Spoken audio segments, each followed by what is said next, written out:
아멘. 할렐루야.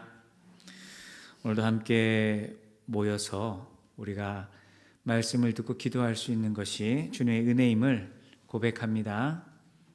우리 이제 옆 사람 보시면서 인사하겠습니다. 주님의 은혜입니다. 인사하시겠습니다. 은혜를 받아서 우리가 주님 앞에 나올 수 있고 또 주님 앞에 나온 이 자리 우리가 기대할 것은 하나님이 오늘도 우리에게 부어주실 은혜, 그 은혜가 우리에게 주어져야 우리가 하루하루를 믿음으로 살 수 있고 또 주님의 함께 하심 속에 안전할 수 있고 그리고 또 주님 맡기신 사명을 감당하는 일 또한 그 은혜로 하나님 주신 것으로 감당해야 될 줄 믿고 고백합니다. 이 은혜는 어떻게 흘러가는 것일까요? 우리가 물을 빗대어서 이런 표현을 씁니다. 어떤 표현이요? 물이 어디에서 어디로 흐르죠? 높은 곳에서 낮은 곳으로 흐릅니다. 은혜도 같은 특징을 가지고 있습니다. 높은 곳에서 낮은 곳으로 주어지는 것이죠. 하나님께서 부어주시는 겁니다. 위로부터 부어지는 것이고 그 은혜를 받는 이들은 자신이 잘나서 능력이 있어서 힘이 있어서 자신이 가진 것으로서가 아니라 너무나 낮고 부족하고 보잘것없는 우리인데 하나님께서 사랑하시고 긍휼히 여기셔서 위로부터 부어주시는 거죠. 사랑하시기 때문에 그 은혜가 없으면 살아갈 수 없는 우리이기 때문에 하나님께서 위로부터 은혜를 부어주십니다.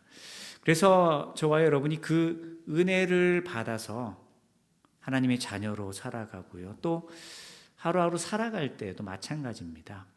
위로부터 주어지는 은혜가 있어야 우리가 하루하루 믿음으로 살아갈 수 있고 사명을 감당하며 살아갈 수 있는 거죠. 그런데 때때로 우리가 잊을 때가 있습니다. 나 자신이 어떤 존재인가라는 걸 잊을 때가 있고 은혜 주시는 분이 어떤 분이신가라는 걸 잊을 때가 있죠. 하나님이 높으신 분이고 하나님께 능력이 있고 또 하나님께서 겸손히 자신을 낮추는 자에게 은혜를 주시고 말씀을 주시고 권능을 주신다라는 걸 잊고 살 때가 있습니다. 또 나라는 사람이 은혜가 없으면 살 수 없는 사람이다라는 걸 입술로는 쉽게 고백을 하는데 내 마음으로 그걸 날마다 온전히 깨닫지 못한 채 살아갈 때도 너무 많다라는 것이죠.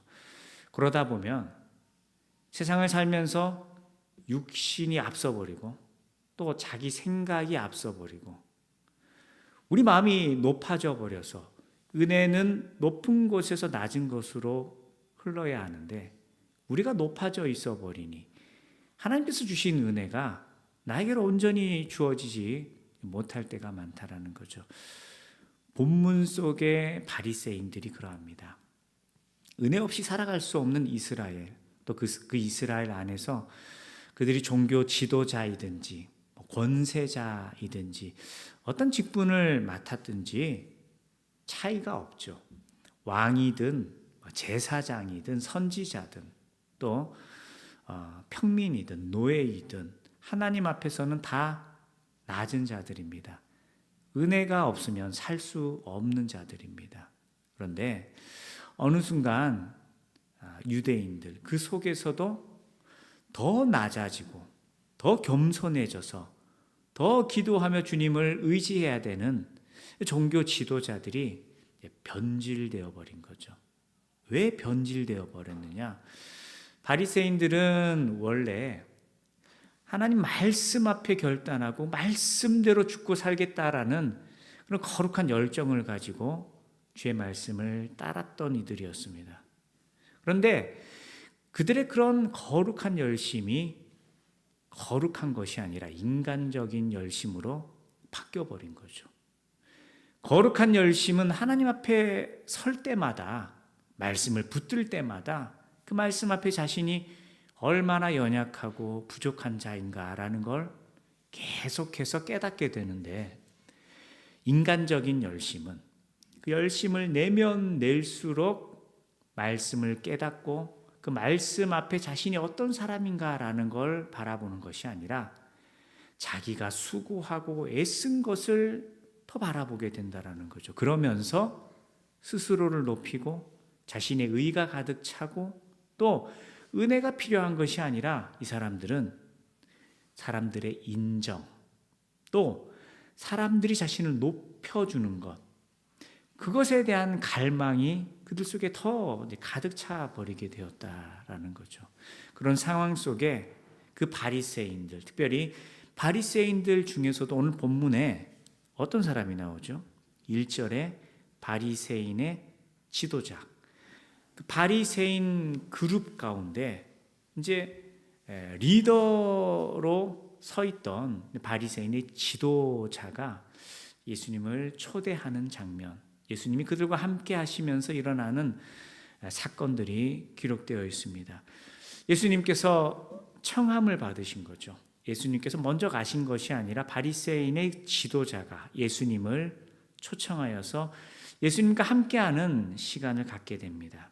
그런데 예수님을 초대하는 자리는 예수님을 인정하고 예수님을 섬기고자 하는 그런 자리가 아니죠. 본문 속에 예수님을 대하는 그들의 모습은 전혀 예수님을 높이거나 또 예수님의 말씀을 듣고 배우려고 하는 그런 자세가 보이지 않습니다. 오히려 예수님을 모셔놓고 무엇을 하려는 걸까요? 예수님을 시험하려고 했던 거죠.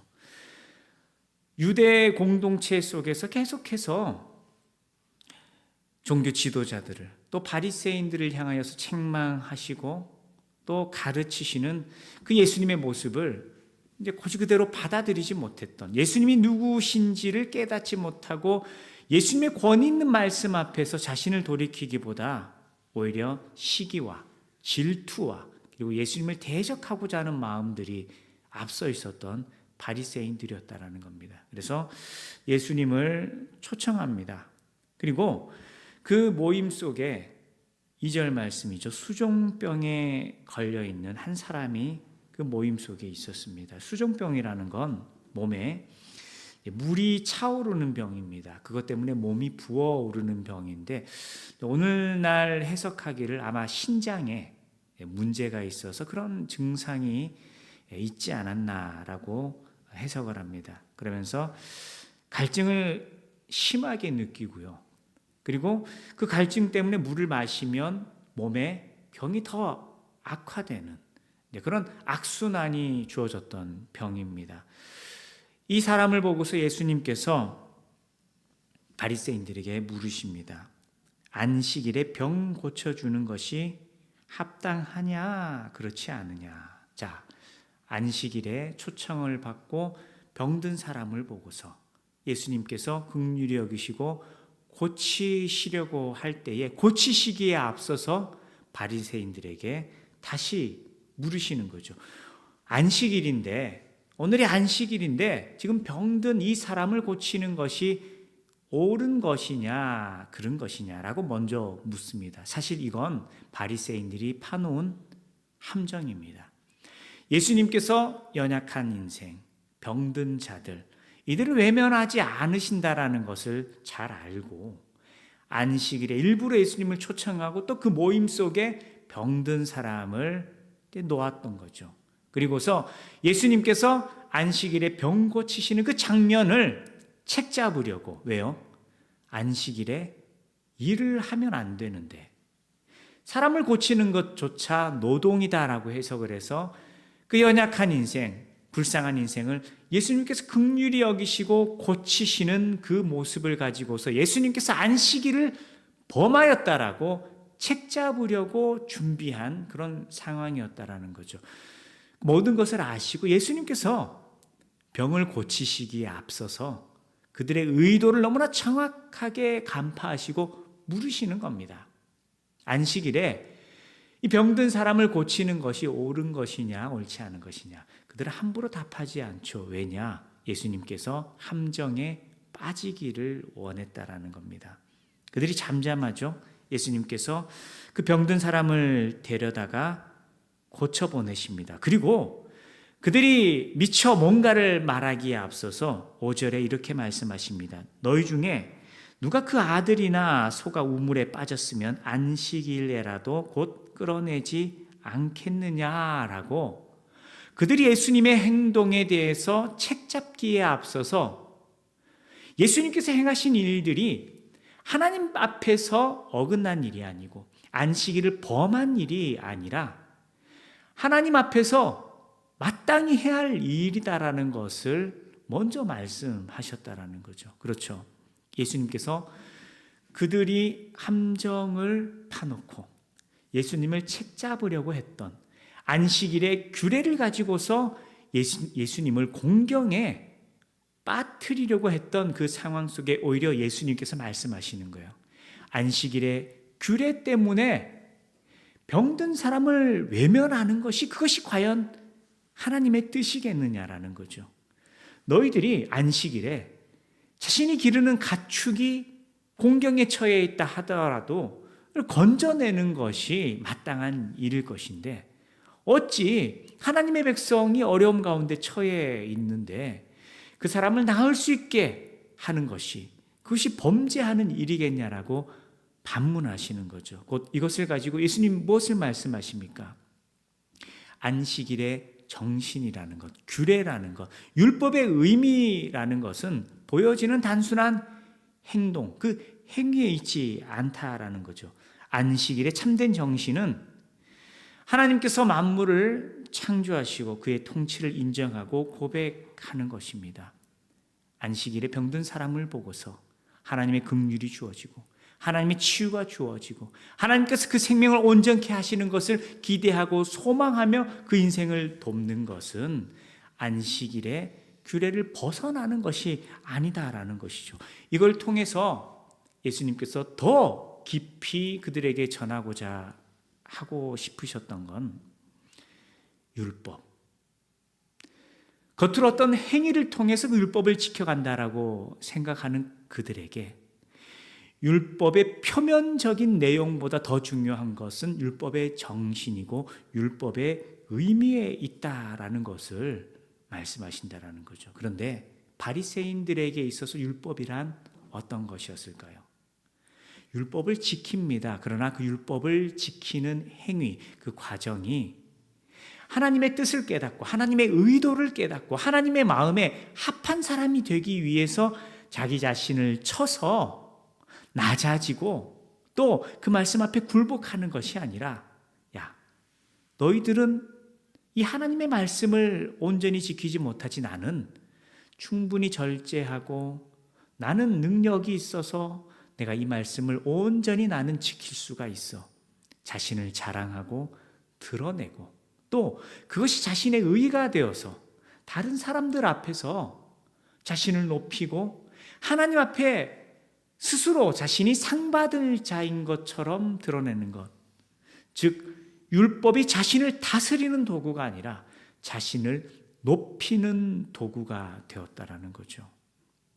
그런 바리새인들 앞에 율법이라는 것이 결코 자기 자신을 높이는 도구나 자기 자신이 높임받을 수 있는 어떤 통로가 되는 것이 아니라, 하나님께서 율법을 주신 것은 하나님의 뜻을 깨닫고 하나님의 통치 아래 머물면서 자신을 낮추고 그 말씀 앞에 굴복함으로 주님의 통치 가운데 머무는 것, 주님의 다스림 가운데 머무는 것, 그것이 율법의 참 의미이고 또 하나님께서 우리에게 말씀을 주신 의도다라는 것을 말하고 있다는 거죠. 오늘 저와 여러분이 말씀을 듣고 또 그 말씀에 순종하며 살아가야 될 삶의 이유도 거기에 있다라는 겁니다. 우리가 신앙생활을 해가는 것이 예배를 잘 드리는 것이 너무나 중요하죠. 그러나 예배를 잘 드리는 것이 하나님과 깊은 만남을 가지고 말씀을 깨닫고 그 말씀을 가지고 기도하고 순종하는 것으로 열매를 맺어야 하는데 내가 예배드리는 것이 나의 의의가 되고 자랑이 될 수는 없다라는 거죠. 말씀을 지키고 행하는 것이 자기 자신을 쳐서 복종시키고 하나님의 뜻을 이루어가는 일이 되어야 하지, 남들과 비교하는 어떤 수단과 통로가 될 수 있지는 않다라는 거죠. 혹 내가 그 말씀을 지켜가는 삶을 가지고서 하나님 앞에 기도할 수 있는 근거, 하나님 내가 이렇게 열심히 살았고 내가 이렇게 수고했으니 하나님 내가 기도할 때 내 기도 들어주세요. 나와 함께 있어주세요. 하나님과 거래하기 위한 그런 수단과 방법도 아니다라는 겁니다. 그러게 오늘 우리가 말씀을 듣고 묵상하면서 그 말씀을 통해 더 깊이 주님을 만나길 원합니다. 그리고 주님과의 만남을 통해서 하나님께서 우리를 향하여 어떤 뜻을 가지고 계신지 우리가 깨닫고 그 말씀 때문에 우리가 그 말씀대로 살아가지 못하는 우리의 모습들을 회개하고 돌이키는 시간이 되어야 하는 거죠. 그리고 그 말씀 앞에 온전히 굴복하고 순종할 수 있도록 하나님의 은혜를 구하고 간절히 구하는 그런 시간이 되어야 하는 거죠. 그럴 때 하나님의 말씀이 우리 가운데 온전히 심겨지고 그 말씀이 능력이 되고 열매 맺게 되는 겁니다. 바리새인들은 그런 하나님의 임재를 누리지도 못하고 아니 관심도 가지지 못했다라는 거죠. 그러니 말씀이 육신이 되어 이 땅 가운데 오신 예수님을 바라보고서 그의 가르침 앞에 하나님의 뜻을 깨달으려고 하는 것이 아니라 책 잡으려고 하고 예수님을 시험에 빠뜨리려고 하고 또 예수님을 시기 질투하는 그런 어리석은 모습만 보였다라는 겁니다. 오늘 우리가 믿음으로 살아간다라는 이 신앙의 삶이 하나님 앞에서 주님을 알아가고 또 그 말씀 앞에 깨어있고 그리고 그 말씀이 우리를 통치하고 다스리는 그런 귀한 열매가 있길 원합니다. 그러기 위해서는요, 앞서 말씀 나눴던 것처럼 낮아져야 됩니다.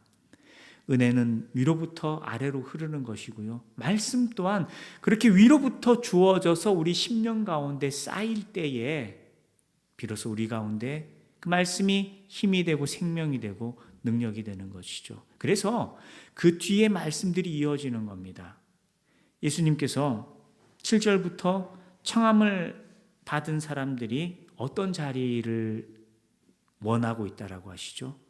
높은 자리에 서로 앉으려고 하는 모습을 보시면서 청함 받은 사람들에게 말씀하십니다. 스스로 먼저 높은 자리에 오르려고 하지 말라고.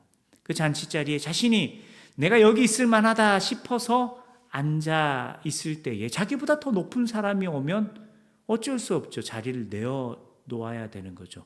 민망해질 수밖에 없다라는 겁니다. 그러나 먼저 낮은 자리를 택하여 앉을 때 오히려 청한 사람이 그 사람을 더 높여서 그의 자리를 앉게 하고 또 그가 높임 받도록 그를 대해 준다라는 것이죠. 하나님 앞에서 우리가 처해야 될 모습이다라는 겁니다. 우리 자신을 높이고 스스로 나아지려고 할 때에 오히려 그건 하나님 앞에 교만하고 하나님께서 낮추어 버릴 수밖에 없는 인생이 된다라는 거죠. 그러나 늘 주님 앞에 우리의 마음은 한결같아야 됩니다. 내가 나를 바라볼 때 특별히 말씀 앞에서 우리 자신을 바라볼 때 나에게 의로운 것이 없구나. 나에게 온전한 것이 없구나.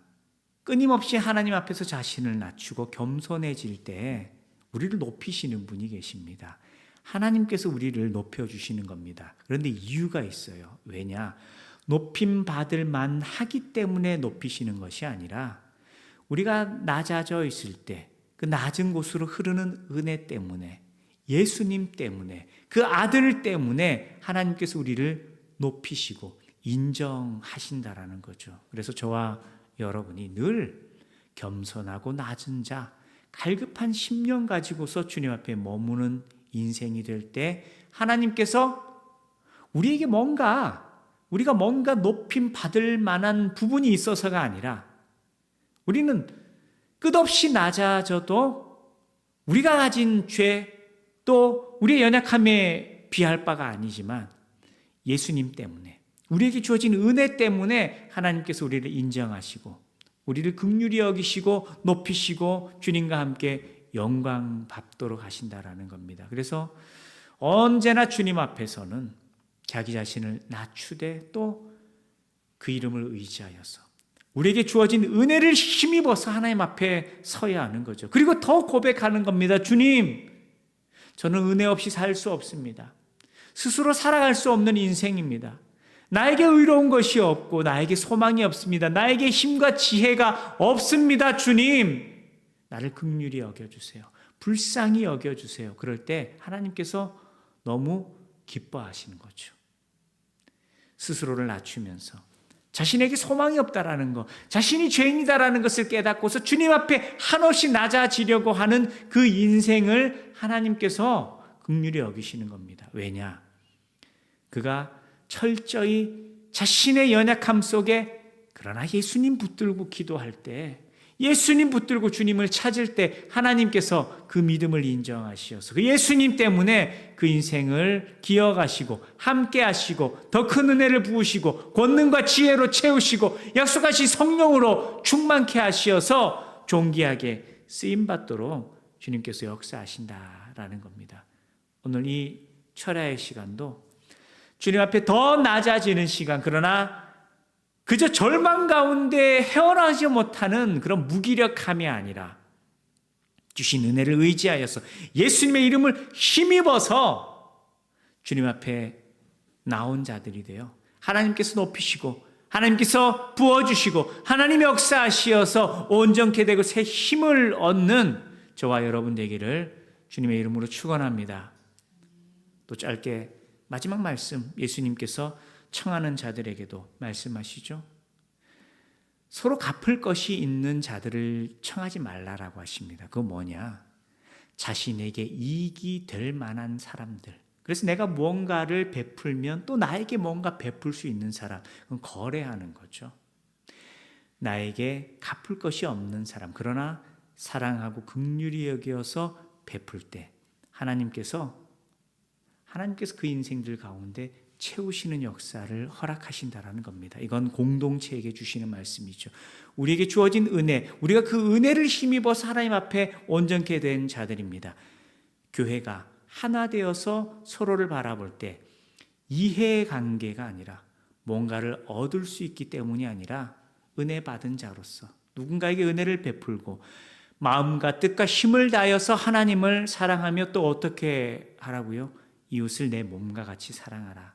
뭔가를 얻고 누릴 수 있기 때문이 아니라 은혜가 흘러가야 되기 때문에 우리가 사랑하고 섬기고 위하는 자, 뭔가를 요구하는 것이 아니라 말 그대로 섬기는 자로서 하나 될 때에 하나님께서 부으신다라는 겁니다. 그래서 오늘 저와 여러분이 먼저는 하나님 앞에서 온전히 낮아져서 은혜 없이 내가 살아갈 수 없다라는 걸 고백하면서 하나님께서 기억하시고 함께 하시는 인생, 또 그 은혜 받은 저와 여러분이 서로 우리에게 주어진 은혜가 흘러가도록, 우리에게 주어진 사랑이 서로에게 흘러가며 섬기면서 하나 되는 교회, 특별히 오늘 교회에 이제 막 함께 예배하는 몇몇의 지체들이 있고요. 또 지속적으로 우리의 기도를 필요로 하는 그런 지체들도 있습니다. 어떤 마음으로요?